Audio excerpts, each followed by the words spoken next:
Welcome, everyone, to the Nonprofit Problem Solver podcast.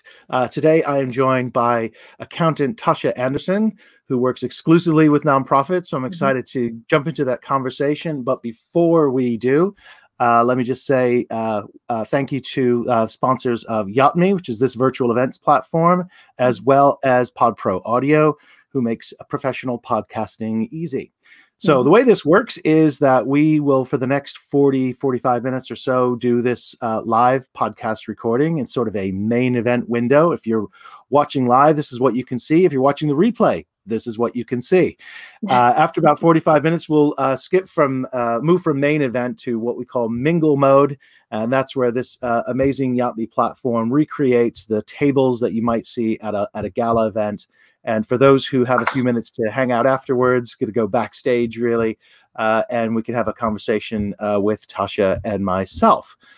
So in the meantime, however, if you would like to throw comments into the chat, there is a sort of crowd icon to the left on the bar. The bar that's on the right, the leftmost icon, is the group chat.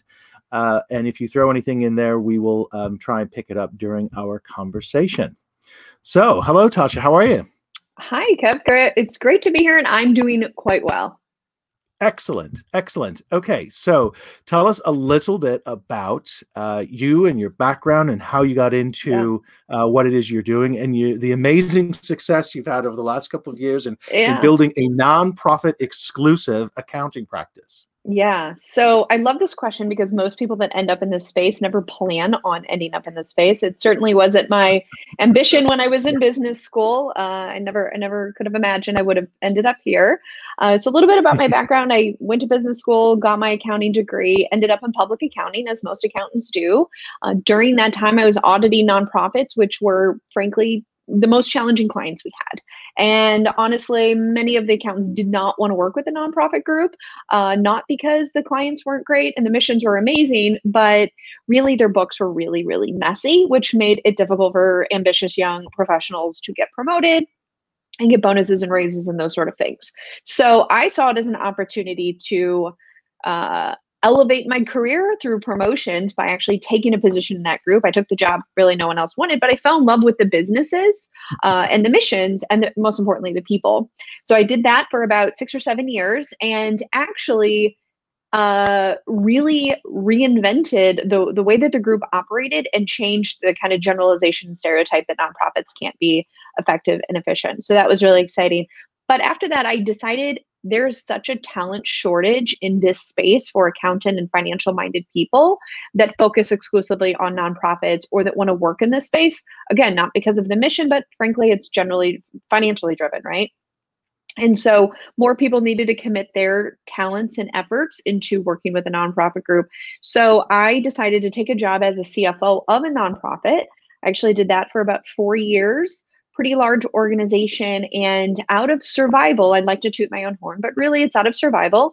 I did all of the accounting and finance and all other administrative duties kind of as assigned. So HR, IT, facilities, all of the things you would expect. So more like a COO, Chief Operating Officer type role. Yeah, with it combines finance, HR, IT, negotiating leases, I bet, things like that. Absolutely. Negotiating program contracts, those sort of things. So of course, in these roles, which is not a surprise to anyone listening, those folks get hired for their accounting background.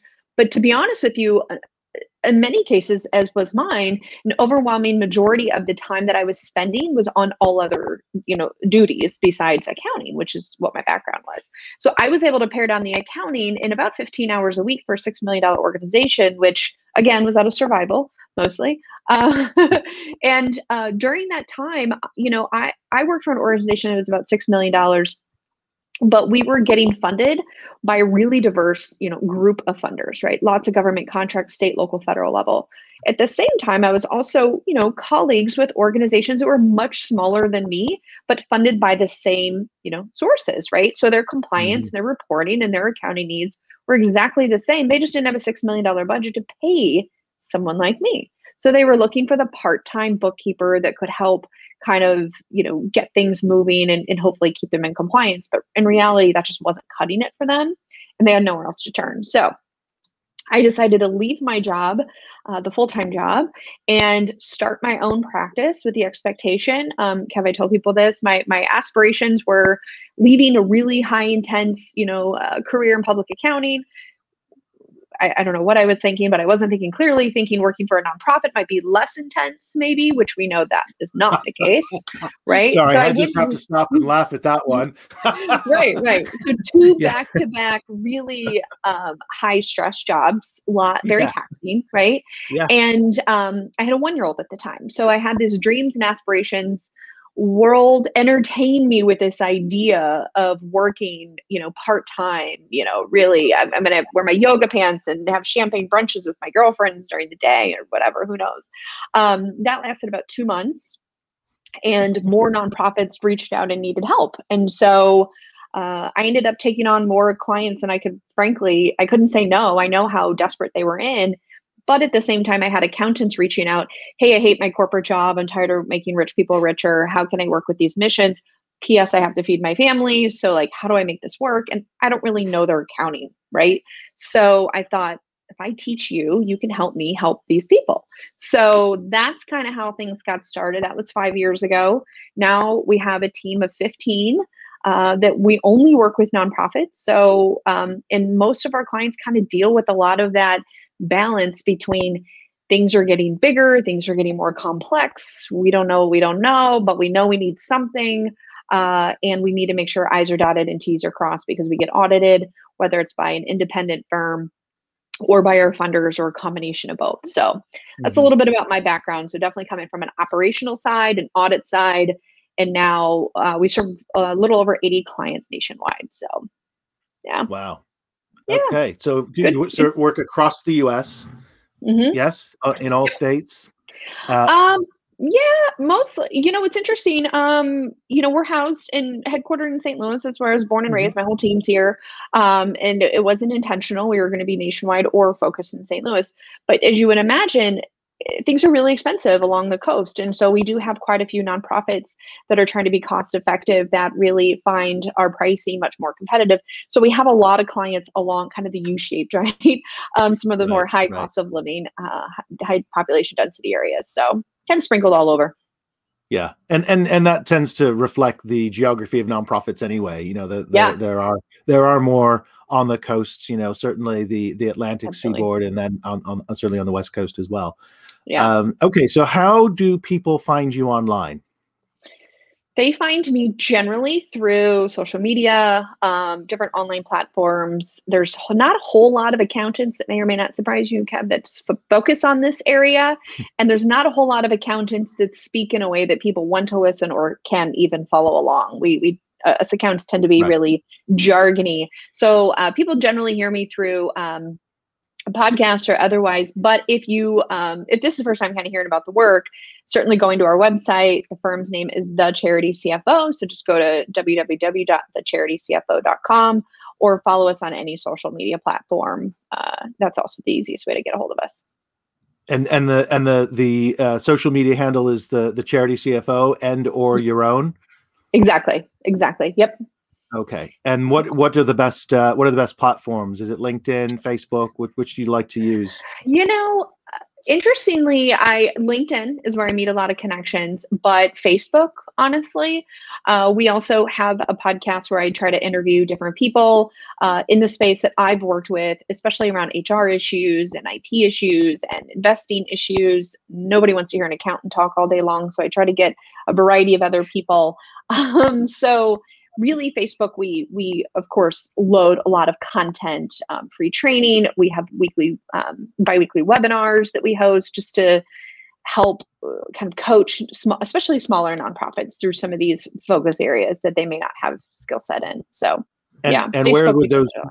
So, are those weekly trainings in Facebook? We market them on our Facebook page. So go to the Charity CFO Facebook page and you'll see the links to register, but we house it on Zoom just to make it an easier platform. Gotcha. Okay. And also our YouTube channel. So we take excerpts from those conversations and we load them up on YouTube. So we're everywhere. Just Google. We try to be everywhere and easily found for anybody that needs an answer to some of these questions. And because this is a slightly different situation, I mean, I often interview coaches and consultants who have training programs and that sort of stuff. So you do the free webinars every other week, but Yep. you also then obviously take on clients. So you've got, you said 80 across the country. Can you just tell people briefly what that process looks like? If they reached out to you, how do you assess whether they're a good fit for you or not? Yeah, so actually, I guess now would be a good time to do a shameless plug of something I don't even think I've mentioned to you before. I don't think so. There's no So, shame in plugging. I actively invite you to share with people how to benefit from your expertise. Yeah, so there's depending on what site you look at, about 1.7 million nonprofits out there. 80% of those I've read recently are 1.4 million or less than 250,000 in annual budgets a year. So what that tells me is generally less than 250. It may not make sense to hire an outside accountant. It's just cost prohibitive, right? And so the people that we generally work with up until this point have been those that can afford to pay us on an ongoing monthly retainer. So they hire us to function as their accounting department, if you will. We don't get into short-term contracts, interim work, consulting work. We're quite different in that sense because it takes so much energy and effort to really familiarize ourselves with all of the nuances of their accounting, only for them to kind of start, stop with us. We just so don't work that way. The work relationship is very front loaded. There's a lot to get your head around, and it only makes sense if you've got a longer term relationship.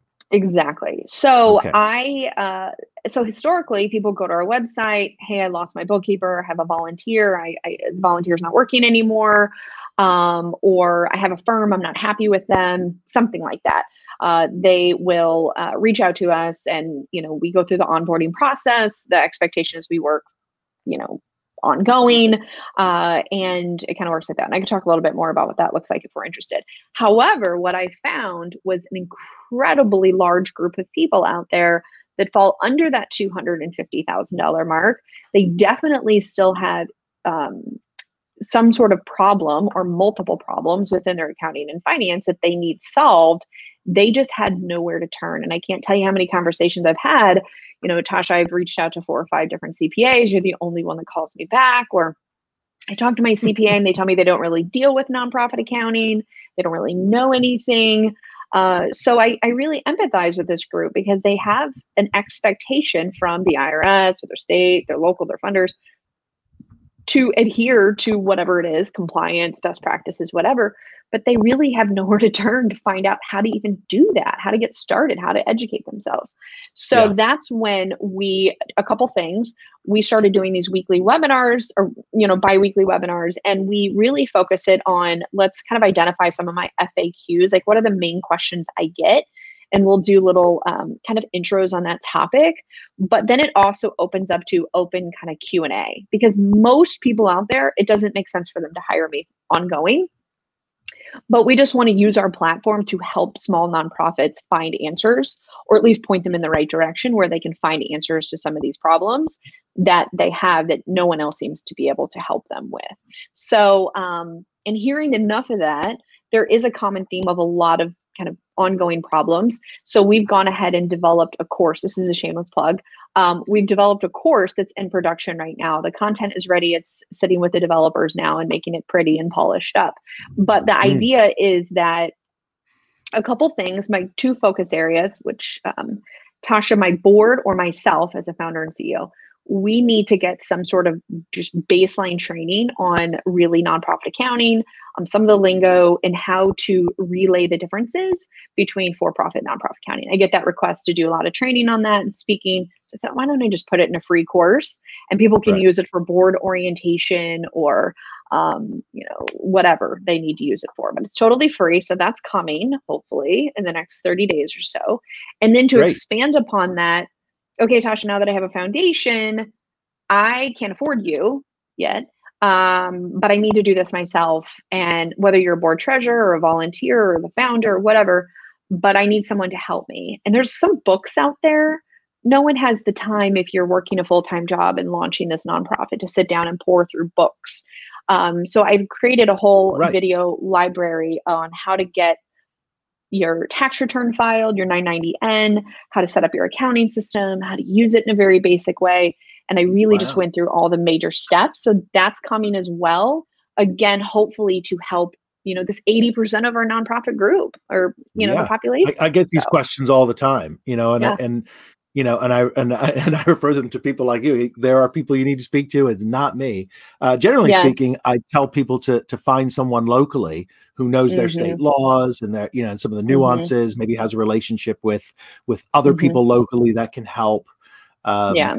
but you're right. It is such a big need.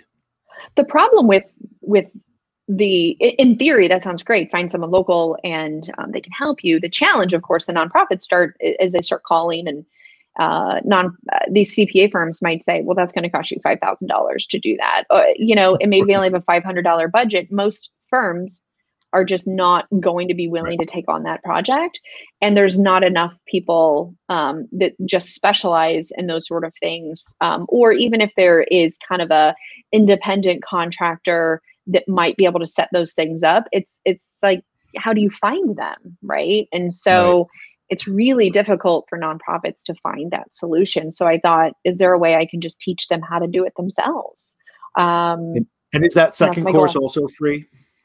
It's not. It's a really low price point. It's $29, about 6 hours worth of Right. content. I try to keep it really Okay. high level on purpose. But the goal is that they would then be able to hop on our biweekly calls and, get questions, troubleshoot, any other follow-up questions. Excellent. So there is kind of an ongoing support there for really low cost point or price point. So that's hopefully coming. I'll share with your community. I know I get that question a lot. I sense you probably do too. Hopefully within Yeah. the next, like I said, 30 days or so. That's fantastic. Yeah, I would really look Yeah. forward to that and help you promote it and get some access to it. So is the intention then? Is it realistic that someone who's under that 250K threshold, and let's face it, there's a fair few of those who are under the 6-figure threshold, Mm-hmm. and people sort of managing on their own with a board. How many hours a week is it? If someone's got, and I'll just say like a QuickBooks or equivalent, and is trying to work their way through just their basic bookkeeping in their accounts, how many hours should people set aside for that work or that function? Generally speaking, I know it's hard to pick because you don't know exactly what type of nonprofit it is, but there's got Yeah. to be some transactions, some costs and so Yeah. on. I could see, let's go with how long would it take me versus obviously how long it would take the person that I would envision trying to kind of navigate through this, right? I can completely see if done every week, and that's an if, because usually it becomes a procrastinated task because you don't know how or you don't have time to do it. So I'm going to say if you do it every week, which it generally doesn't, it falls further and further behind. But based on all the files I see on a regular basis, I could see where somebody that is not only teaching themselves kind of how to use QuickBooks, and it takes time and frequent practice to get pretty good at it, as any database, as you would imagine.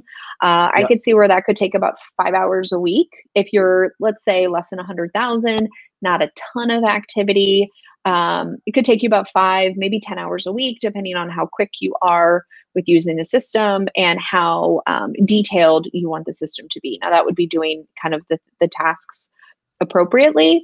I could see where the right person might be able to whittle that down to 5 hours a month or less if they're really good. But that means they need to really understand how to use the system. And so a little bit of the challenge for small nonprofits, you have founders that generally have no business background, no accounting background, trying to teach themselves QuickBooks. So that takes a lot of time. And even if you have a volunteer or especially a board treasurer, this happens oftentimes. These are individuals that are in banking. They likely have never used QuickBooks. They have no idea how to use QuickBooks. And they don't do that full time. And they're not going to spend, 40, 50 hours trying to figure out how to use the system. They're just going to try to keep up with the volume of transactions and those sort of things. So that also takes them a little bit more time than, say, a bookkeeper that you have that's very experienced with these sorts of things. And then, of course, just getting it into the system and reconciling it doesn't necessarily mean it's in the same format that the IRS is going to ask for or your funders are going to ask for. So many times I see, yes, the information is into the system, but it's kind of jumbled mess in the sense of how things are organized within that Well, they're not system. categorized properly. They're not, Yeah. yeah. Yeah, or allocated by the different functions. Many small organizations don't do that level of complexity within their accounting, although it does make it much easier at the end of the year. But usually they're just getting the volume of transactions. And more often than not, I see, and I every time I talk to a nonprofit, I say, okay, this is a no judgment zone. There's no shame here. Let's just talk about how far you are behind on a scale of 1 to 10. 1, you can't sleep at night. You're worried that, somebody's going to ask to look at your records. 10, you have no worries. Where are you usually at? And usually people are like a 5, which probably means they're more like a 3. So, that's not uncommon. Right. Right. Okay. So we covered a lot of ground there. Thank you. I appreciate that because it is such a common concern. So I appreciate that. And clearly without organizations like yourself, I'm not surprised about the rapid growth. It's probably taken you by surprise, only insofar as it wasn't something you planned. But I think we both recognize that the need was certainly there. Yeah. On behalf of the sector, thank you. Thank you. Well, yes. It's worth. Initially, it was surprising. Now I realized it's almost overwhelming once you really open your mind to how big of a need this really is and how few people have committed to help solving this problem. It's a little bit overwhelming, to be honest. But we'll continue to help as many people as we can. So, right. So let's turn to our question: why nonprofits need to make a profit, and a couple of things I think, just to sort of frame this. Number one, we don't really need to get into this other than to sort of state and park it, but there are a whole host of issues with money in our sector. I mean, money is really a different beast for nonprofits than it is for profits. I said we'll park it, but I'll give you at least an opportunity to respond to that, because I imagine you could probably talk for hours on this point alone, but just the sort of mystique around money, or the fears around money, intimidation around money, never mind the accounting side of it, but just money and funding in general, and revenues. Yeah, there's definitely a lot that can be unraveled there. And I could give numerous case studies, but I think really to kind of summarize it, that an interesting kind of exercise that we did in March of 2020, my business partner and I, we went through every single one of our client files and we started calculating how much cash do all of our clients have on hand in terms of reserves. What is their liquid reserves? And if it's less than 30 days, meaning if they didn't get another dollar, they would run out of cash within 30 days or less, we immediately went in triage mode. Now, here's what's really interesting about it. The nonprofits get beat up a lot, so I'm going to give them some credit where we're at right now. And maybe it's a little bit of an indication, paying and investing to work with us. Maybe that is also a signal that they're doing things well, or committed to doing things well, right? So when we ran that exercise, out of, I think at the time, probably about 65, 70 clients, there were only less than, I think, 10 that had less than 30 days of cash. Now, compare that to what you were hearing in the media, and I use that word loosely, or just hearing kind of in your local community, or all of your other friends that own businesses, especially restaurants. There are so many sectors that operate on such a lower margin of error with respect to cash, that within a month business was shuttered, right? So I think that we have to give some credit to the nonprofit space, because we force ourselves to be a little bit more, or a lot more, responsible with saving money, which kind of dovetails into our conversation about profit. You can't ever have savings unless you have profit at certain points. Right. But I do want to give a big shout out to the nonprofit industry for that, because we have only lost in the last year plus, we've lost 6 clients. 4 of those are related to COVID, which, to be honest, I'm going to shut my Zoom off. I apologize for that. I think is great, to be honest with you. A 4 out of 75, and the overwhelming majority of our clients, it wasn't an easy road, but they survived, and in many cases thrived, because we had to put ourselves in a position of worst case scenario. And people ask me, Tasha, why do the nonprofits do well? We operate in crisis every day. We are trained, whether it's our clients, whether it's the administration, we have to be reactive as much as we want to be proactive. Whether it's, all of our disaster recovery plans and funding contingency plans and all of the things. We live on pins and needles day in and day out.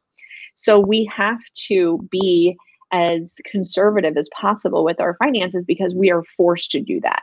Most businesses don't, as an owner, sole proprietor, you don't force yourself into that mental exercise. No. But through, good board governance, most of my clients, we go through that every year with our budget process. Who are we losing funding from? Rather than just winging it and a hope and a prayer that we make it work, we have to do a lot of that contingency planning. So, I think that is a big area where I think people get very stressed, but I think the stress that we put on ourselves has benefited us during this time. So, I think the reserves question is an interesting one. You see debates in Facebook groups and so on about, or I should say, the surprise, particularly for founders or smaller nonprofits who've not been working a reserve. Even now, we are approaching mid 2021. And people are still questioning whether they need a reserve. But I think it's even more important in nonprofits, as you said, because of the disconnect, the genuine disconnect between the services we provide and the revenue we get. And it's, in distinction, in addition to the distinction about the nonprofit status as a tax status and not a business model, there is a business model implication in the sense that for-profits have an exchange of money for the goods or services that they provide. It's in a sense that they're operating on a single signal stream. So I give you a service and you give me money, and if I'm not selling enough, I can lower the price, I can change the quality, whatever, and adjust accordingly. And that's what your business plan is for and your cash flow. But with nonprofits, we have this one set of relationships and activities and information and partners for our programs that are not bringing in money or at a very subsidized rate. And then separately, we have our revenue, which is a different set of partners, language, information, activities, and so on. And they don't sync up. Even if you're getting a grant for a program, it doesn't necessarily sync up with your expenditures or how you run your program. So reserves seems to me even more important. Absolutely. And I tell people that really this whole designation status that the IRS gives is really just a gift in, I own a nonprofit or for-profit business. I can charge money, have expenses, whatever's left over. Uncle Sam wants a cut of it, which is fine. That's the law. And then I can go spend it on whatever I want, right? I can go take my kid to Disney World if I feel like it. The nonprofit world is much different in that you're not going to have to pay taxes, and any surplus you can then reinvest into your program in order to expand the impact on the community. So it's not so much that it's a profit per se, or both businesses should have a profit for expansion, for enrichment in their programs, or just general motivation to keep doing whatever they're doing. It's just how the government views what you're allowed to do with it. As a for-profit business, I can do whatever I want. If I want to remodel my bathroom, no problem. The nonprofit world is, obviously the founder can't just pull the proceeds and spend it on a bathroom remodel in the same sense. Yeah, it's really, I think a better word would be non-private, in the sense that you can't take the surpluses or the profit into private hands. It has to remain in that organization. But no organization is going to survive for very long if they're not bringing in more revenue than they're spending. AKA profit, or in some jurisdictions it's referred to as a surplus, because it's not in exchange for goods or services rendered. It's revenue brought in other means. So it's a surplus over what you spend. Yeah, exactly.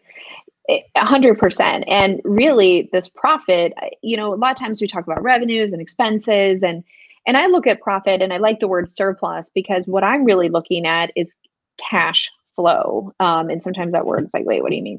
It's just, it gets very intimidating, business finances and, corporate finances, and people just kind of their face just kind of glazes over, and I don't know what you're talking about, Tasha. And I just think of it, just as you would in your personal life. You have to have more money coming in than you have going out.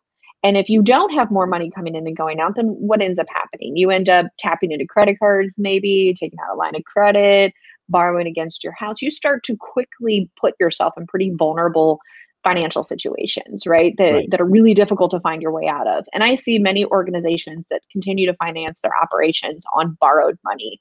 And eventually you're going to have to pay that back, just like, all of us as private, individuals. It's the same concept. So when we talk about surpluses, we look at revenues and expenses, but I want to make sure I have more cash coming in than going out at any given time. And then you continue to accumulate that little surplus every single month to the point that you have at least 30 days of cash. I like to see it at least, closer to 90 days, preferably. It all depends on your funding. I always tell people 6 months is good. I mean, I would love to have that too. And then people will say, well, the United Way or the Better Business Bureau or whatever says I only have to have 90 days. I'm going through this conversation right now with a client of mine. The thing is, you just have to develop a policy around it. So if you believe you need 6 months, then you have to have a justification for why you need that. And no one's going to really, I think, argue with you or penalize you for that. You just have to think about a well thought out. There's no test. It just has to be defensible because of your circumstances. And it's not difficult to describe why you'd want to be more conservative with your finances, really. I've yet to see a nonprofit that couldn't make that argument that 6 months, no one's going to challenge a nonprofit now after what we've just been through over the last year. No one's going to challenge them on that. I had an organization I worked with that had, 150% reserves, which means we could go through a year and a half before we ran out of money and people are, the United Way is asking me, well, Tasha, what are you going to do about that? Why do you have so much money? And the reality is we're very government dependent on funding, state level, right? And some states funding are very, some states are very cash strapped right now, and you don't know if they're going to send you the check. And depending on your programming, you may not be able to pull the plug on your expenses. So think about medical facilities, right? They have staffing, they have patients they care for long term. They can't just throw them out on the streets. So you have to have a plan for that. And so we were able to easily justify why we needed, an entire year's worth of cash on hand. And we just kept modifying our policy accordingly. The other element, I think, is that varies from nonprofit to nonprofit is the seasonality, if you will, of when their money comes in. And if, for example, if you're relying on, say, county council contracts or state contracts, they may not be paying you every 30 days or every quarter. You might get it all, in lumps at different times of the year, which makes it very difficult to plan your cash flow. And again, why you might need 90 days just in year. I mean, nothing's going wrong, but you're just not getting the cash in through the door. Absolutely. And to expand upon that, a lot of times if we get a contract, we might have to actually get reimbursed those. So what we're talking about is employing people, paying for overhead, paying for supplies or anything else, paying that for 30 days. At the end of the 30 days, we send an invoice. We may not get our cash back for 60 days or more, depending on the funder. And if you continue to stack contracts up like that, which is frankly more often than not in that sense, few people give you a large check, maybe a grant foundation or something like that. Right. But, government contract, rarely do they give you money in advance. You have to get reimbursement for that. So you're looking at at least a 45 to 60, sometimes even 90, depending on the state or the agency, recovery time in terms of getting costs reimbursed. So. And that's when it works as it should. Yeah. That's no planning for contingency, which again, so if you're waiting, you're hoping it's 90 days, then a 6-month reserve actually just really gives you operationally 90 days. Absolutely. And to take it a step further, if you are an organization and you have funding like this, and you don't necessarily have it in your mind, whether it's you as the founder CEO or whether it's your accountant or whoever, and they don't have it in their mind when usually these, especially government contracts, and many sophisticated funders in this sense, whether it's local, state, federal, or private, will have regular payment schedules. And if you don't have that kind of at least a rough calendar in your mind, like on usually the 20th, we get paid by the state, and the 23rd, we get paid by the USDA.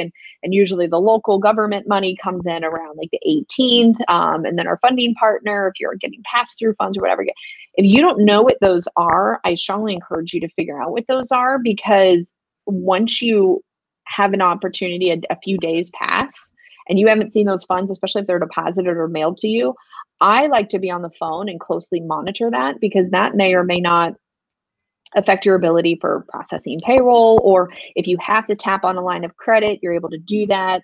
And hopefully we're all in a place where that's not as big of an issue. But the problem is those things can sneak up on you and compound really quickly. I had an organization that had about $400,000 in outstanding accounts receivable.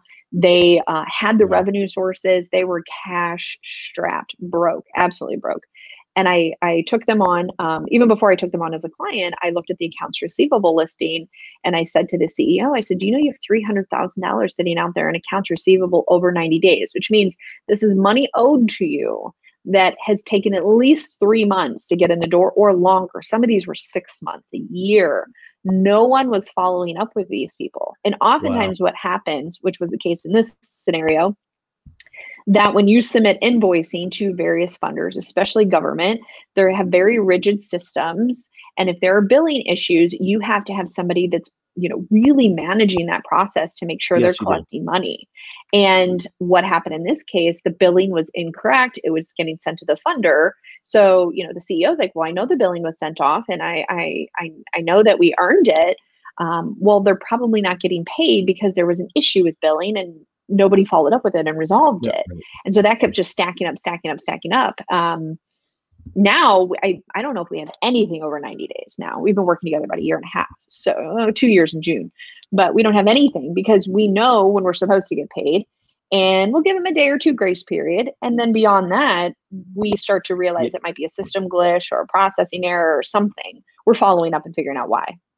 Yeah, I had the same issue even as a consultant with county contracts and school districts and so on. You need to actually know the person in the accounts department who is processing your invoice, because if that person is off sick, your invoice could be delayed a week. If they get a new project or some other responsibility, you could be delayed. Or if there's something that they need to question in your invoice, they put it on the "I'll get back to this" pile. And other things get on top of that pile, and it gets buried and forgotten about. I mean, it's very easy to happen, and so you do need to be managing that. But it also says to me that for the smaller nonprofits that are under that 250 threshold or 100,000, or they're not really relying on grants or government contracts at whatever level of the government, that the incentive to have individual donors, monthly donor programs, and those sorts of things, not massive number of events, but routine donors that you've got personal relationships with is so vital as a growth strategy, but then also as, if you will, insurance when you have reached the six-figure level and you're getting those contracts and so on, that the way you're going to help make up some of those peaks and troughs with the cash flow is by having that steady stream of individual donors on which you can rely. And I think our COVID experience over the last year has demonstrated that the nonprofits who've done well have been able to pick up the phone and speak to those individual donors with whom they have relationships. At least that's what I hear, on a pretty routine basis from my clients and others in the sector. I was talking with kind of going back to something you said earlier about sometimes founders and the debate about, reserves and those sort of things. And I was talking with a financial advisor yesterday about something similar. And I was a little reluctant to kind of advertise this because I think this would potentially be a topic for debate, as you kind of alluded to earlier, but it sounds like the debate's already going, so I'll just say it. It was interesting. He and I were talking about comparing financial statements of two animal shelters in this case, two animal shelters. And his role is a financial advisor for very wealthy people that want to make intentional gifts to, specific missions. So his job is to go out and pull the tax returns and really analyze the financial position of very similar organizations, right? If they're deciding who we're going to give the money to. And in some cases, he pulls, for example, two animal shelters. One has a completely different financial situation than another one. And we were talking about a couple different scenarios, and I have a couple cases where I have two exact organizations, capacity, programming, general geographic area. Like there's really nothing significantly different other than the fact that those that really struggle financially, I don't want to say struggle financially, they don't have the really solid balance sheet that some of these other organizations have. They're ran by the founders. And the founders, I think, are just intentional about, doing the mission, getting the work done. That's why they started it. And sometimes they are in a place where they've lent the money to an organization, through their personal credit cards or mortgage their house. I've seen many cases like this, or there are personal guarantees on a lot of this. They put themselves in really vulnerable financial situations for the betterment of the organization. But then what happens is every time the organization starts to generate a little bit of surplus, it's kind of, I see this game where we shift money back to the founder, and then the founder has to give money, and then we shift money back. It's kind of like, charging on your credit card, and you make a big payment and you don't have money to pay your groceries. So you got to put it back on your credit card. And it's just this constant game. The founder is the credit card. Yeah. And so I really challenge founders, and I'm a founder, so I can really empathize and relate to the commitment to the cause and the passion for it. But really, I think as founders, if we continue to run the organization through the financial lens of how do I make this organization first and foremost not dependent on my personal financing, right? So stop the transfer of money, make it self-sustainable. And two, generating a profit each year so that when you're ready to move from the organization, that is not dependent on maybe your storytelling and your fundraising abilities or your personal financing or whatever. We want it to be mature enough to let it launch without us, right? I mean, I'm a founder. Sustainability is the whole point, and this is why the mission, so the impact or the organization to work, it's an ultra marathon. So you can't go at it as a sprint, and that's that's just not your financial resources. That's all your resources. We talked at the very beginning about that sort of work-life balance.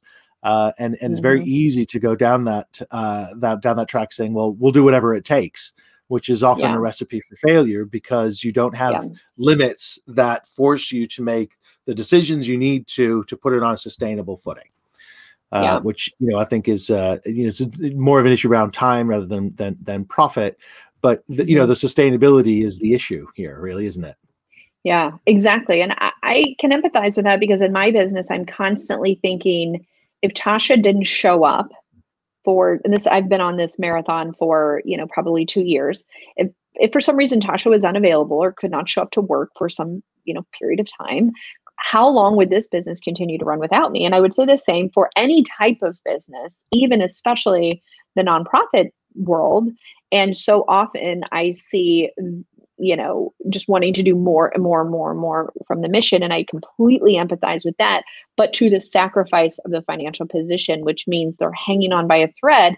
And unfortunately, they're passed up by funding opportunities because they look at these situations and see this might be a sinking ship. I want to invest into organizations that likely have had a couple generations of leaders at that point. Now they are older, so I will address the elephant in the room. These organizations maybe are more mature, they've been around longer, they've had more time to save up the money. And that could be true, absolutely. But let's set the best tone and give a really good role model for being good financial stewards. And if nothing else, getting it sustainable to the point that you don't have to keep lending the organization financially. And if you're in a position where you've been doing this for years, I've seen people, they've wiped out their 401ks, they've mortgaged off their houses, they've maxed out their personal credit cards. You just have to figure out a way, is this really going to be sustainable? And there's just a certain point, as much as we are committed to the cause, that this is just going to personally cripple you. And how is the organization ever going to recover? Yeah, that's right. That's right. So plan for a profit. Yeah, that's right. I mean, it's a separate question. We don't have time to necessarily dive into, but I also want to note you said that people who are looking at substantial gift opportunities as donors will have a look or ask someone to have a look at 990s. And I wonder how many founders or EDs or even board members and board chairs and treasurers are cognizant of the fact that prospective donors are evaluating them through their 990s. And if they're thinking of that as they prepare those 990s, do you find that your clients are surprised to learn that potential donors are examining their 990s and what it says about them? I've never had nothing that comes off of my mind. I assumed, I'm an accountant though, so I'm a little bit of a biased person in that sense. You know the 990s, I look at 990s. Right? I mean, I'm a bit I of a look geek at them. too. I'm a bit of a 990s geek too, so I've looked at I think hundreds most of them. nonprofits. Yeah, I think most nonprofits probably assume that it's public information. People will likely look at them if they want to, but I don't know if people realize that wealthy individuals that are really trying to do some, major planning and, long-term strategy with their gifts are comparing organizations that in their minds they perceive to be very similar and can't reconcile why one organization in this particular case had less than 30 days of cash and another organization, I don't even know how much, I mean, significantly more than they even needed to. They were just complete night and day. And they may not have all of the story, but we need to have a really good explanation and a justification for how did they get there and you get there. So if you are an organization, you can go to your GuideStar, the IRS website, and pull organizations that maybe in your mind you would consider similar programming as yourself, and start comparing how do these things match up from the revenue diversity, but then also what a lot of these donors are going to be looking at on the balance sheet, meaning what assets do you have, who do you owe, what's left over, how do things look financially? Yeah, and obviously donors want to know, and particularly at that scale as investors, they want to know that you've got your act together. But there is a nuance here in terms of the motivation for giving, because some people also want to solve the problem. So, if they feel they can make a substantial gift to get someone out of a hole, that might actually motivate them. So it's not a pure binary situation. But in any case, we'll leave it there. We've run out of time. Thank you so much, Tosha. It's been a fantastic conversation around nonprofit accounting. So to remind people again, you're on most social media, but the name of your website again and how people can find you. Yep, it's TheCharityCFO.com. And you can also find me on any social platform with the same handle at TheCharityCFO. Okay, excellent. And you've got a free course and a low ticket $29 course coming out in the next, so let's just say mid-May or towards the end of May 2021. Excellent. And the best way to keep tabs on that, follow me on social, of course, we'll be promoting it there. But also if you go to our website, just subscribe to our newsletter, and we're giving people updates as I get updates from the developers. So if you just go to our website, subscribe to our newsletter, and you'll get the first communication as soon as it's launched. Yeah. And of course I will promote it as well, because it's bound to be good value. Okay, so thank you so much for that. We're going to move over to mingle mode, which if you're watching this on replay, you won't be able to participate in. But the folks here who are live, who want to have a further chat with myself and Tosha, we will see you in a moment. You may need to refresh your screen when we end the live. If you see a spinning wheel, just refresh your screen, and we'll see you at tables in just a moment. Thanks, everyone. We'll see you next week on Nonprofit Problem Solver.